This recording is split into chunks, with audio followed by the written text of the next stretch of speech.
días, querido pueblo de Trujillo. Nuevamente su espacio, La Voz de Ubel Rojas. Todos los sábados, un espacio, una trinchera para el debate, para poder llegar a ustedes, poder desnudar ese montón de mentiras que algunos se dedican a cultivar. Y me dicen, no, es que ustedes no pueden criticarlos porque de una vez salen diciendo que es mentira. No. Bienvenida a la crítica. Yo creo en la crítica. La verdad, yo creo que el juego democrático es ese. Ojalá, fíjense, los dirigentes de oposición que han apostado al caos, a la guerra, a la muerte, de verdad, pudieran, de alguna manera, entender que para poder ganar votos, para poder hacer el trabajo político, tienen que estar trabajando en lo social. ¿Y cómo hacen? Bueno, pendiente. Si un alcalde, si un gobernante no está cumpliendo su función, denunciar. Si el agua no está llegando, denunciar. Si no está llegando la basura, denunciar. Ah, pero no es que vas a venir, vas a armar un zafarrachón, que vas a montar quema de caucho, vas a montar... No, ya va.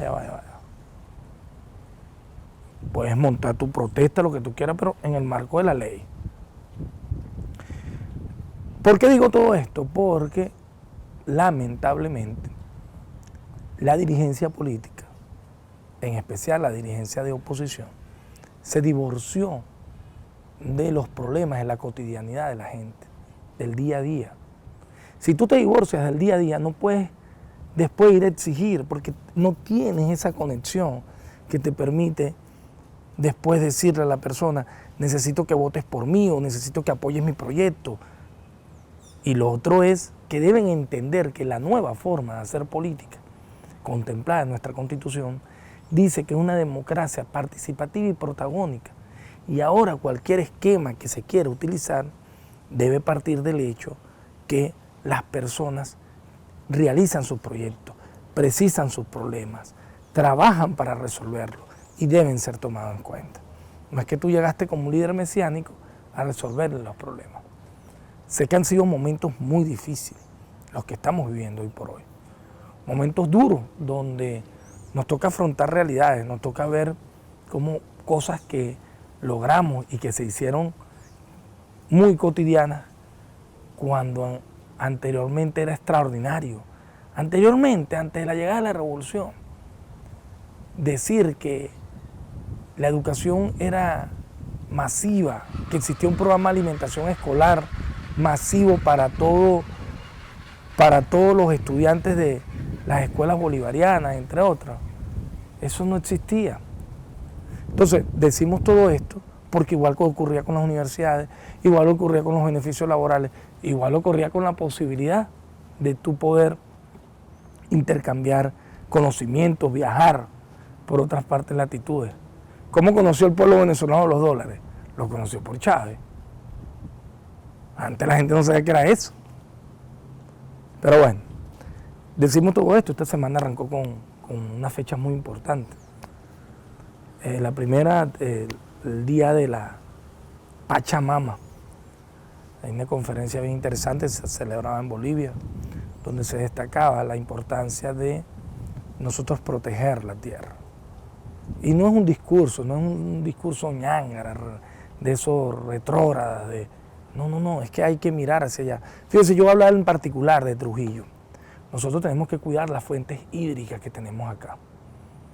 Como nosotros vemos en el municipio de Urdaneta, en Boconó, donde hay, igualmente en Monte Carmelo, donde hay fuentes muy importantes,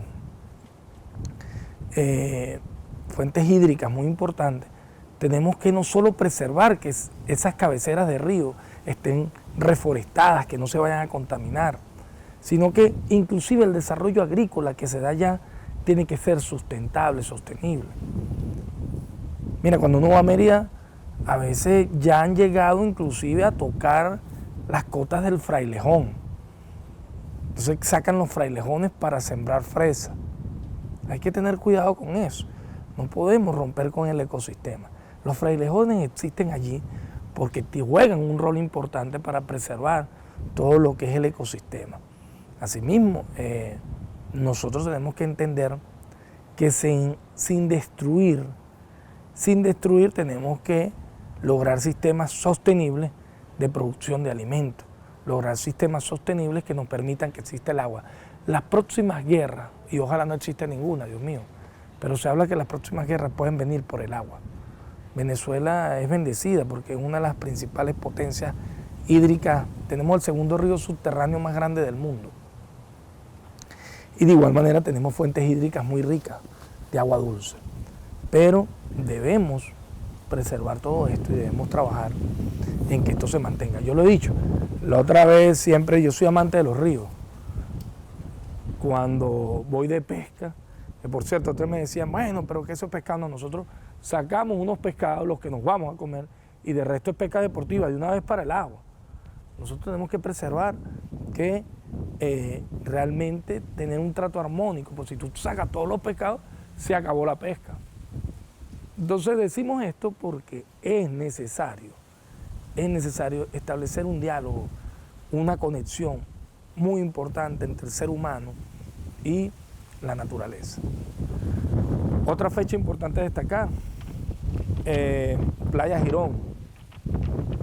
Allí la hermana República de Cuba dio un combate por la defensa de su dignidad, de su soberanía, de su independencia. Y bueno, sigue siendo un ejemplo para Venezuela y el mundo que hasta el país más pequeño, cuando hay un pueblo unido, puede derrotar a cualquier imperio opresor. Vamos al corte y los quiero dejar un video por acá que queremos comentarles de la intervención de nuestra vicepresidenta. Vimos cómo participó en la cumbre iberoamericana, por cierto, ahí no estuvo, está muy bravo Leopoldo López, eso estaba que lloraba, pataleaba, y Antonio Ledesma, eso están, señores, ¿qué quieren? ¿Ir ustedes? ¿No? Va la vicepresidenta delegada por el presidente Nicolás Maduro, porque es el Estado, es el poder, es el gobierno legítimo. Ustedes no están en funciones de gobierno, ustedes son una organización delictiva que se aprovechó de un esquema de bloqueo y de sanciones contra el país para hacerse de los bienes de los venezolanos y venezolanas en el extranjero. Vamos al corto y al regreso quiero comentarles más sobre esta noticia que da un golpe muy, muy preciso a la oposición fascista que existe en Venezuela. Excelentísima señora doña Delcy Rodríguez Gómez, vicepresidenta ejecutiva de la República Bolivariana de Venezuela, tiene la palabra. Muy buenas tardes y también muy buenas noches para quienes están en la península ibérica participando de esta tan importante cumbre iberoamericana. Traigo que ante nada saludos a esta cumbre del presidente constitucional de la República Bolivariana de Venezuela, presidente Nicolás Maduro Moros. Quiero también saludar al señor Xavier Espot, jefe de gobierno del Principado de Andorra, agradecer a su gobierno por haber llevado adelante esta cumbre en condiciones sin duda inéditas y especiales. Desde Venezuela saludamos también a la excelentísima señora Rebeca Greenspan, secretaria general iberoamericana. Escuché con detenimiento su intervención. Ha mostrado un mapa muy claro de la situación en Iberoamérica, ha hecho propuestas no solo para el presente, sino también para el futuro de estas dos subregiones sumadas en la comunidad iberoamericana. Desde Venezuela saludamos también a los jefes de Estado, a los jefes de gobierno que han intervenido. Hemos escuchado con mucho detenimiento todos los planteamientos y creo sin duda que ha sido una de las cumbres, canciller Jorge Arreaza, más productivas en cuanto a la coincidencia de visiones, en cuanto a las propuestas que a esta se han traído. Una cumbre que se realiza en medio de una de las peores pandemias que ha conocido la humanidad. No llegó la pandemia en cualquier momento, no. Ni vino la pandemia de la nada. La pandemia llegó como anillo al dedo en ciudades aglutinadas por el modelo depredador del capitalismo, en espacios habitados en desmedro de los derechos de la naturaleza. En el año 2020, cuando se daba la gran encerrona, pudimos ver cómo la naturaleza, la madre naturaleza, tuvo un chance para respirar. Y yo digo que esta pandemia encajó como anillo al dedo, porque fue en esas ciudades superpobladas, en las zonas más pobres, donde la pandemia causó mayor estragos. No sé si podrán ustedes visualizar este mapa, pero este mapa muestra los enclaves urbanos, el modelo de ciudad hostil a la ciudad, a la vida, a la salud de los habitantes, cómo coincide con el desarrollo de la pandemia, cómo la pandemia ha golpeado duramente a las zonas más pobres, cómo la pandemia ha creado una crisis económica como no se conocía desde los años 30, ha profundizado las asimetrías, las desigualdades que imperan en el mundo. Yo quiero traer los números de Oxfam en su último informe, donde dice que las personas, 1000 personas más ricas del mundo han recuperado en apenas 9 meses lo que habían perdido producto de la pandemia. Pero que a los pobres del mundo, de todo el mundo, le llevará décadas poderse recuperar de esta situación. Dice también Oxfam que con el dinero de estas 1000 personas podríamos vacunar a todos los pueblos del mundo. He allí un resultado, una evidencia muy clara de lo que ha sido la desigualdad evidenciada en esta pandemia. Bueno, yo primero que nada he escuchado con detenimiento, solicito excusas por voces menores de intolerancia de la subregión de nuestra Suramérica. Creo que el presidente de Colombia, el señor Iván Duque, si la humanidad se viera en él como espejo, los resultados sin duda alguna serían apocalípticos. Es un terrible, patético facsímil del fracaso.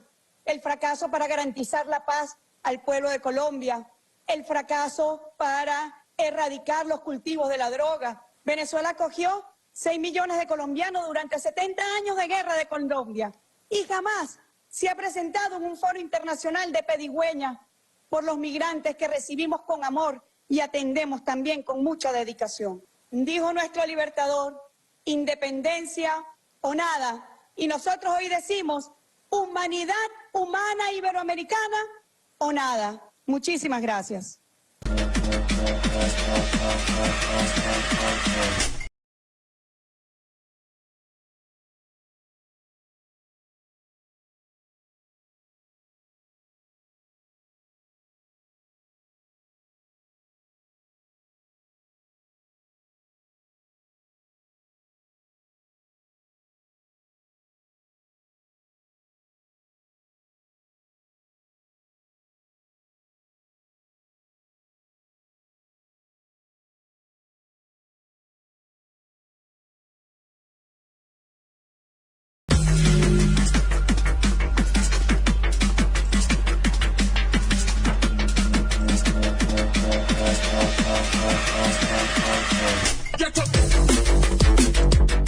Bueno, y seguimos. Pudieron ver las declaraciones de la participación de la vicepresidenta.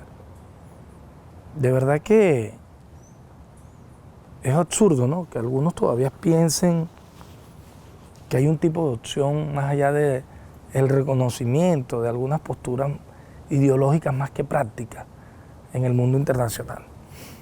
Decimos esto porque pareciera que algunos están convencidos que Juan Guaidó sí es el presidente interino del país. Presidente que no pinta nada, lo único que sí pintan, no pinta nada dentro del país, lo único que sí tienen el gran negocio. Por eso ellos afianzan esta posición. Miren, si nosotros mañana le decimos que le vamos a colocar todo lo que ellos quieran, porque piden las cosas más locas del mundo. Hasta nos han exigido que el PSUV en una elección no debería participar porque hay que garantizar que ellos ganen. Si eso ocurriera, igual para ellos no les sirve, porque el negocio de ellos es que no haya esquemas democráticos ni procedimientos democráticos en Venezuela para ellos justificar el gran robo que tienen con el país. Esto tenemos que tenerlo claro. Y les digo todo esto porque sigue avanzando el tiempo.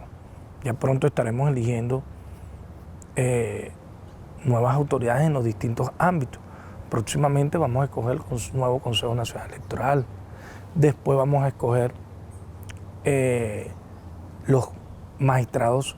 Hay unos magistrados que deben ser, se les vence el periodo, deben escoger su magistrado al Tribunal Supremo de Justicia, después el nuevo Contralor, después el nuevo fiscal. ¿Por qué? Porque recordemos que la Constituyente nombró algunos poderes de forma provisional. Entonces, todo esto nos lleva a entender y asumir que la democracia sigue avanzando. Y de verdad nosotros hemos visto con mucha preocupación, e insistimos que es una de las grandes carencias de nuestra democracia, que la oposición no quiera participar.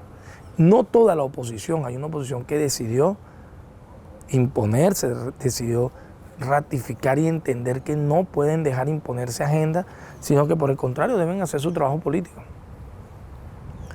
Nosotros le decimos bienvenido al juego democrático, pero con todo eso no es que le vamos a regalar las cosas, se las tienen que ganar. Entonces, esto debemos tenerlo bien claro.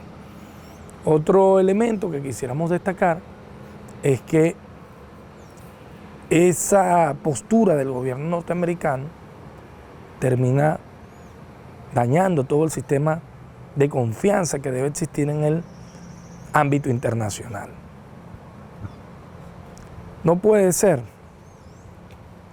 que porque el gobernante no sea el que ellos aspiran, se siga bloqueando y se siga queriendo asfixiar a un pueblo. Y esto es muy importante que así lo dijera el pueblo venezolano. Importante que así lo asumamos. Fíjense, esta semana también tenemos que destacar que se firmó un convenio con la FAO, precisamente para fortalecer un programa muy importante que el presidente Hugo Chávez le dio un realce y lo vio como un punto central. Fíjense, en el 2013 Venezuela recibió por la FAO el reconocimiento no solo por lograr las metas del milenio, sino por lograr que Venezuela tuviera la red de distribución de alimentos más grande del mundo. 22.000 centros de distribución de alimentos en todo el país. Esto garantizaba que las proteínas, los carbohidratos llegaran a todo el punto. Por eso es que el venezolano mejoró en toda su dimensión. Pero en especial los niños. El programa de alimentación escolar atendía 4,5 millones de niños y llegaban a la escuela y tenían garantizado desayuno, almuerzo y merienda. ¿Qué ocurrió? Bueno, ocurre que con un país bloqueado, todos estos programas se ven fuertemente golpeados. Y como lo decía, la FAO daba este reconocimiento y es por ello que ahora este reconocimiento, estos programas fueron golpeados. Y por eso este acuerdo con el Programa Mundial de Alimentos va a permitir atender el programa de alimentación escolar, que es muy importante para Venezuela. ¿Por qué? Porque nuestros niños, muchas veces que van de hogares muy humildes, bueno, y aquí mismo, mire, la escuelita que queda al lado de la casa, ahí en el Cenizo, de verdad que muy golpeada cuando no llega el programa de alimentación. Y las escuelas, en definitiva, del eje panamericano, son familias humildes, hijos de trabajadores del campo, pero cuando estaba el programa de alimentación, tú las veías full, los niñitos contentos, asistiendo a su clase, captando su clase. La alimentación es muy importante. Inclusive los representantes, mucha gente podían comer en las escuelas y siempre fue así. Eso era un centro que garantizaba la alimentación de un eje. Los puntos y círculos es parte de eso, que la gente pudiera acceder ahí a los alimentos. ¿Qué ocurre? Bueno, tenemos que entonces estar haciendo alianzas porque hemos dicho y nosotros insistimos que nos liberen nuestros recursos. Miren, nosotros con 1.200 millones de dólares compramos tractores, compramos semillas, compramos los fertilizantes y logramos elevar nuevamente nuestros estándares de producción de alimentos para satisfacer las necesidades por lo menos de cereales como maíz, sorgo, girasol, esos elementos importantes para producción de aceites, de grasas, etc. Entonces, cónchale, es muy importante nosotros manejar estos datos para que el pueblo venezolano esté claro frente a qué nos estamos enfrentando. Por otro lado, es necesario y nosotros aterrizando esas posiciones, comencemos a territorializar los esquemas de respuesta que hoy necesita la gente. La gente ha entendido y ha asimilado lo que estamos viviendo. Y lo ha asimilado con una gallardía y una dignidad tremenda, con mucha fuerza. Pero tenemos que buscar soluciones desde el territorio. Soluciones para la gente que precisamente eviten que este esquema de asfixia vaya más allá, sino que por el contrario, comencemos a revertirlo en su totalidad. Eso es parte del trabajo que tenemos que hacer día a día para seguir avanzando. Tengo un video que quisiera que ustedes vieran. Fíjense que donde el jefe de Estado, el presidente Nicolás Maduro, habla de los 18 programas. Hay 18 programas, entre los cuales está el PAE, está el CLAC, de alimentación que tiene el país. Vamos al video y al corte. Quiero comentarles de toda la estrategia de lo que se viene para seguir avanzando en un tema tan importante. El primero de todos, los CLAP, que benefician aproximadamente a 7 millones de venezolanos y venezolanas. 7 millones de venezolanos y venezolanas. Ahora hay que siempre estar encima de fortalecer los CLAP y que los CLAP lleguen al pueblo. Los CLAP. ¿Qué hubiera sido de Venezuela en esta guerra económica sin la existencia de los CLAP? En segundo lugar, tenemos el plan de proteína animal para 7 millones de familias también. Todo esto ahora, los CLAP, como la proteína animal, producido en tierra venezolana, porque saben la persecución internacional que impidió. Traíamos 6 millones de CLAP del exterior y la persecución del antiguo gobierno de Estados Unidos llevó eso a cero. La derecha opositora a esta trumpista guaidocista señaló con su dedo a los CLAP para destruir los CLAP. Pero a los CLAP no lo destruye nadie. No los podemos traer del exterior. Ahora es la oportunidad para producir en Venezuela y así se ha hecho. Y cada vez debe hacerse más. CLAP, hasta que lleguemos a 12 millones de CLAP mensuales. Que es una meta. Donde tienen que rompérsenos el lomo logrando esa meta. El plan de proteína animal, hermoso. El plan llamado de distribución de alimentos y nutrientes, Nutrichicha, del Instituto Nacional de Nutrición para las mujeres embarazadas, las mujeres lactantes y para los niños recién nacidos. Ahí se protege a 3.516.000 personas. ¿Oíste, Cilia? Entre mujeres embarazadas, mujeres lactantes. Están dándole su pecho a los niños, niñas, y a los niños y niños. Igualmente, un programa estelar, se lo estuve explicando a David Beasley, el programa Bandera de Alimentación Escolar, el PAE, Programa de Alimentación Escolar, que atiende a 5.390.000 niños y niñas.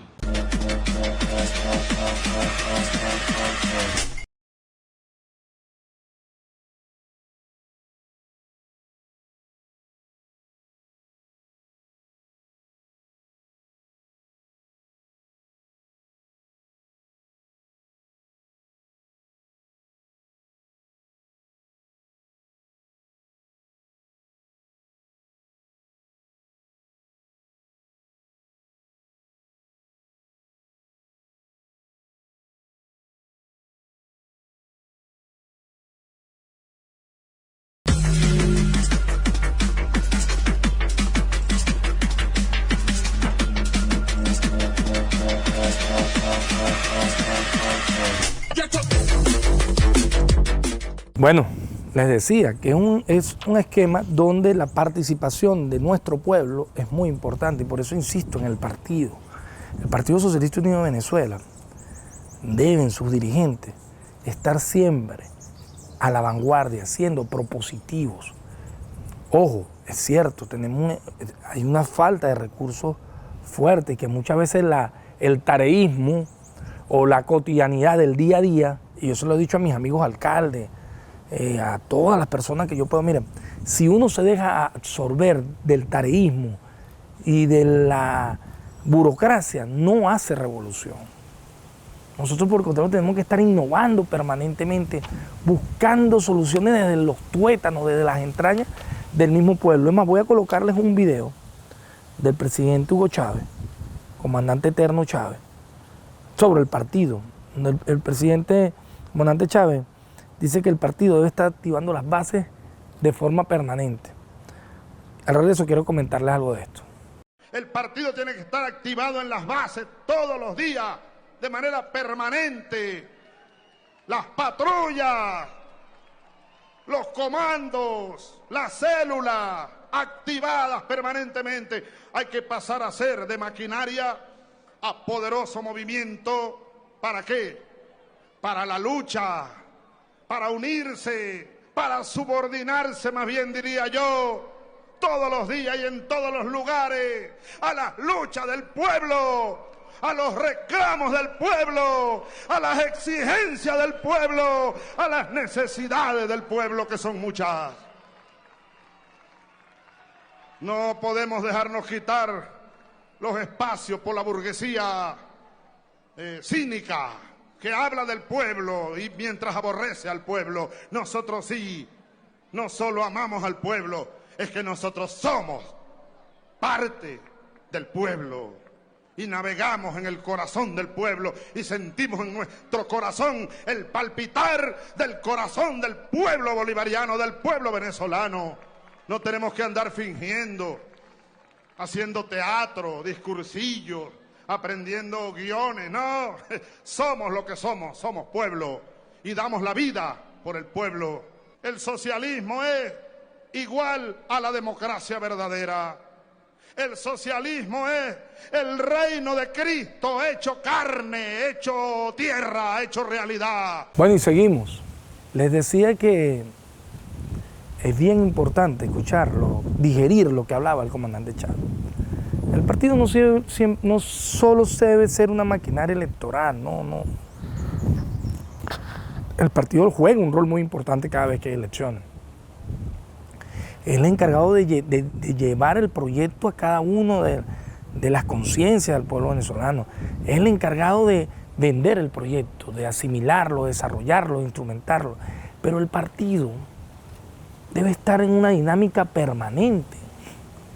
Debe estar siempre debatiendo. Chávez decía que el partido tiene que ser un instrumento al servicio del pueblo y un instrumento que bajo ninguna circunstancia debe apagarse. Eso nos toca hacerlo a nosotros y nos toca estar siempre fortaleciendo ese trabajo. Nos toca estar siempre fortaleciendo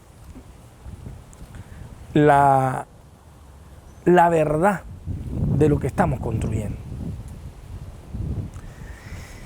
Si no se hubiese construido el Partido Socialista Unido de Venezuela, tal vez nosotros tuviéramos hoy problemas serios de unidad. Afortunadamente, no solo se construye un gran Partido Socialista Unido de Venezuela, sino que el gran pueblo patriótico recoge aquellos sectores que por X o Y no pueden comulgar con nuestro partido, pero que comulgan con la revolución, porque la revolución va más allá de un partido. Y entonces esa claridad es lo que nos ha permitido hoy seguir siendo uno de los partidos más grandes de América Latina. Pero bueno, les decía, acá en Trujillo, mucho compromiso, mucho trabajo, muchas ganas. Y quiero que vean un video que les tengo por ahí, porque voy a hablar de unos actores que yo les llamo los pavosos, pero como a ellos les gusta decir y rechazar y les gusta descalificar, yo voy a colocar, hay un video del señor Fajardo. ¿A dónde anda ese brincatalanquera? Ahora es de, bueno, no es brincatalanquera porque nunca ha sido nuestro, pero ahora es de, antes era de Voluntad o es de Primera Justicia, no sé ni de quién es ese pavoso, pero vamos a ver lo que dijo en un programa, en una televisora regional. Vamos a escucharlo y al regreso quiero comentar un poco de esto. Si nosotros seguimos siendo diputados de la Asamblea Nacional, Nosotros mantenemos el poder legislativo tal como nos permite la Constitución y nos permiten las leyes. La diputada a la Asamblea Nacional y primera vicepresidente de esa institución, Iris Barlera, en un programa de opinión a nivel nacional, manifestó que ella, con esposas en manos, que si veía a Juan Guaidó en cualquier lugar, ella misma lo podía llevar preso. ¿Ustedes no tienen algún tipo de temor de ir a prisión por decir públicamente que son diputados a la Asamblea Nacional, cuando el 6 de diciembre ya hubo un evento electoral y fueron elegidos 277 nuevos diputados? Mira, el derecho inalienable es fundamental de todo ser humano, es la libertad. Siempre tenemos miedo. Sin embargo, se ha visto que Juan Guaidó ha perdido tanto credibilidad dentro de Venezuela y fuera de Venezuela. Mira, en la política hay un desgaste natural en los políticos, en los líderes, eso es normal, eso es natural. En el caso acá, en el estado de Trujillo, Conrado Pérez Linares, que es parte de esa, le quiso hacer la comparsa a Nicolás Maduro, bueno, recibió una gran lección. Salió desplazado, no salió electo, salió humillado, pero quizás salió con algunos beneficios individuales, pero eso no es lo que nos llena al político que tiene vocación. Bueno, les decía que hay muchos elementos que es muy importante que nosotros tengamos claridad sobre ellos. Elementos que nos llevan a entender y asimilar qué es lo que nos toca hacer y hacia dónde debemos avanzar dentro del partido y a su vez cómo ir creando esquemas de defensa, pero que nos permitan avanzar, no que la revolución se estanque, porque a veces entonces los problemas nos agarran la cotidianidad del tareísmo y no avanzamos.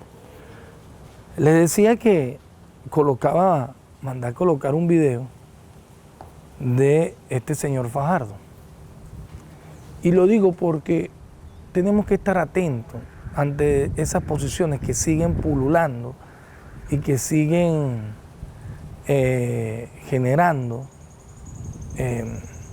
buscando generar, mejor dicho, porque yo creo que nadie los ve ya o nadie los escucha, confusión en la población.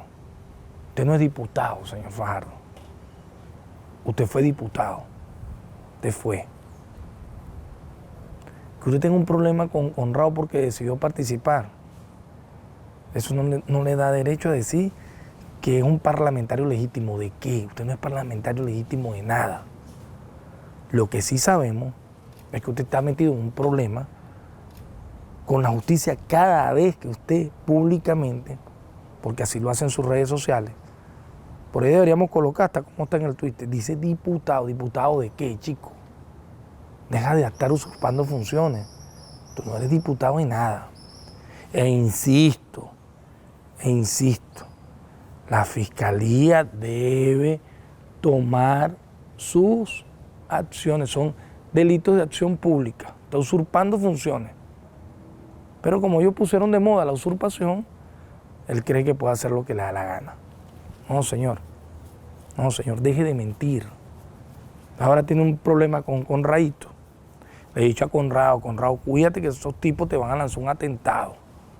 Tipos son malos, no tienen escrúpulos. ¿Y por qué no tienen escrúpulos? Porque saben.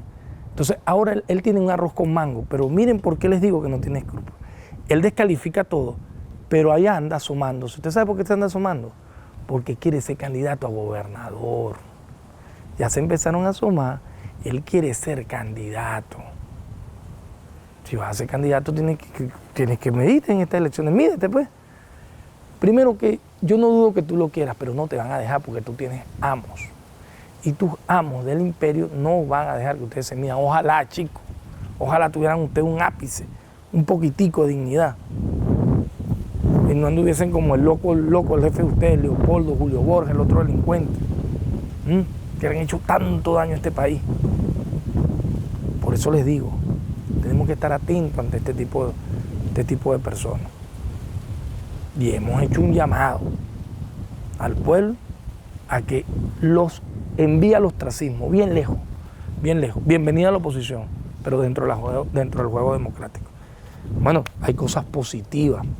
Este es un mes muy positivo. Este mes es el mes de José Gregorio Hernández, nuestro santo, 30 de abril. Será el acto de beatificación, va a ser en la ciudad de Caracas.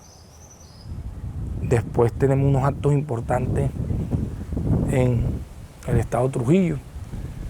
Y creo que esto viene, este hecho tiene que servir de reflexión para muchos venezolanos y venezolanas, de verdad.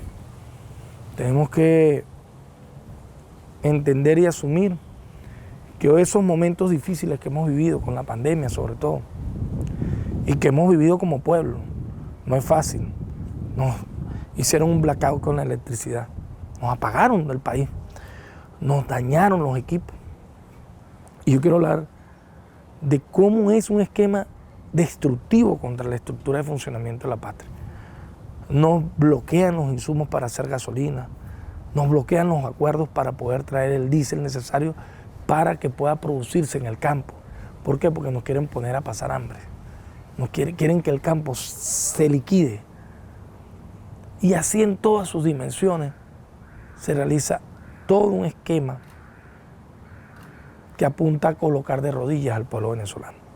Afortunadamente este es un pueblo valiente, un pueblo que resiste, un pueblo que no se rinde. Y yo lo hablo, fíjense, lo hemos discutido, lo hemos hablado con todos los cuadros de la revolución, en cada conferencia, en cada espacio. Hace unas semanas estuve con el embajador de Irán y hablamos del milagro iraní y todo lo que tuvo que hacer Irán, igualito cuando le apagaron sus refinerías, todo, y salieron adelante. Estoy seguro que nosotros podemos seguir saliendo adelante, seguir avanzando y vamos a vencer al bloqueo y vamos a vencer los enemigos de la patria que se han dedicado a fustigar y a maltratar la patria de Bolívar. Estoy llegando al final del programa. No me quiero despedir antes quiero darle una canción. Vamos a despedirnos con Playa Girón. Playa Girón, de Silvio Rodríguez. Bueno, me despido de ustedes. Hasta el próximo sábado. Un gran abrazo y no se olvide, siempre independiente, aunque estemos bajo fuego. Ahora les quiero hacer una canción que es como una suerte de arte poética de mi trabajo. Porque en ella se encierran los ingredientes con los que trabaja un trovador. La poesía, la música y la historia.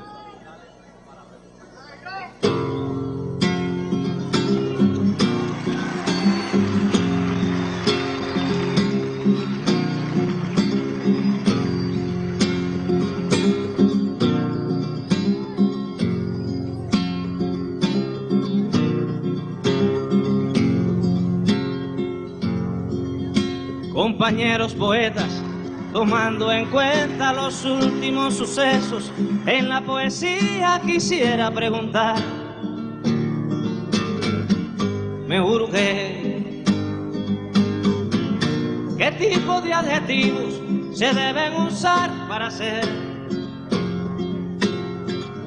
el poema de un barco sin que se haga sentimental? Fuera de la vanguardia o evidente panfleto, si debo usar palabras como flota cubana de pesca y Playa Girón.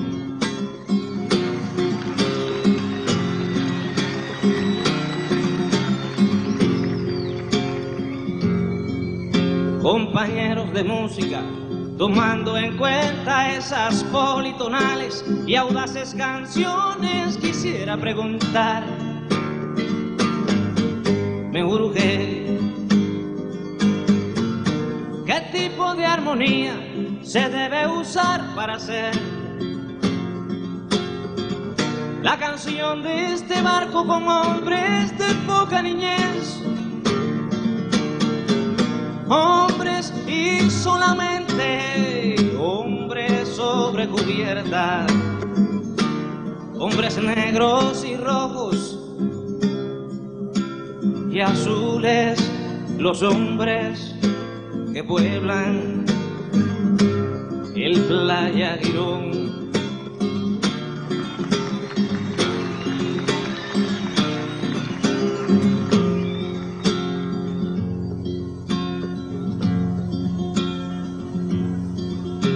Compañeros de historia, tomando en cuenta lo implacable que debe ser la verdad, quisiera preguntar, me urge tanto que debiera decir qué fronteras debo respetar. Si alguien roba comida y después da la vida, ¿qué hacer? ¿Hasta dónde debemos practicar las verdades? ¿Hasta dónde sabemos que escriban pues la historia, su historia, los hombres del Playa Girón?